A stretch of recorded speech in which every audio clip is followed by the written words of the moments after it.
saçların bilen dağların enayi gülüdür. Senden perdenden bolsun esleyerin, gözleri senin dey baktın, görenleri hayran ettin bakışları. Ödesiz bolsun menin kimin, enayıca keşfetinin gibi. Dizleşende aşkamat kimin, erittin kara kaşları. Senden perdenden bolsun esleyerin, gözler senin dey baktın, görenleri hayran ettin bakışları. Ödesiz bolsun menin kimi, enayıca keşfetinin gibi. Özleşende aşkamat kimi, erittin kara kaşları.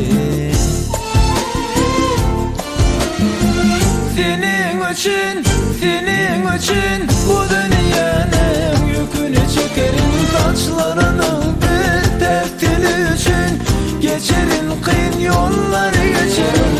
Senin için bu dünyanın yükünü çekerim, saçlarının bir tek dili için geçerim, kıyın yolları geçerim.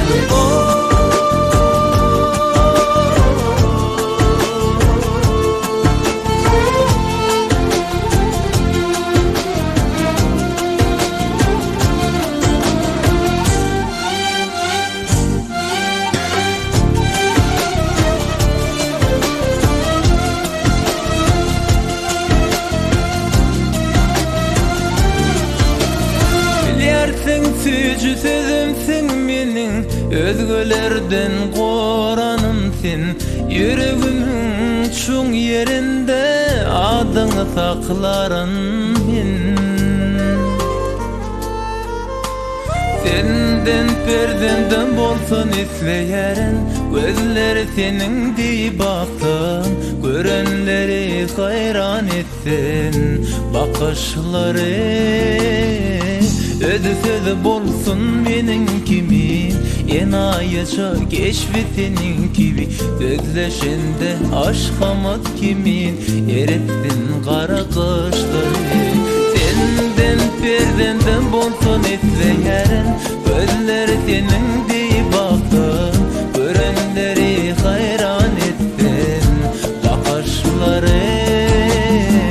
Ödesiz bolsun menin kimi, keşfetinin gibi. Özleşende aşkamat kimin, erittin kara kaşları.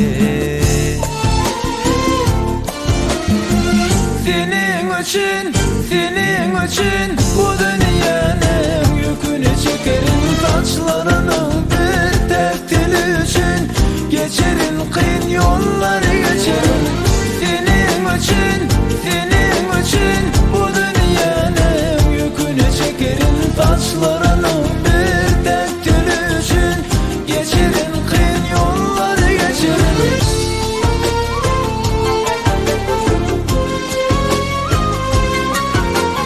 Senden perdenden bolsun esleyerin, gözleri senin dey baktın, görenleri hayran etsin bakışları.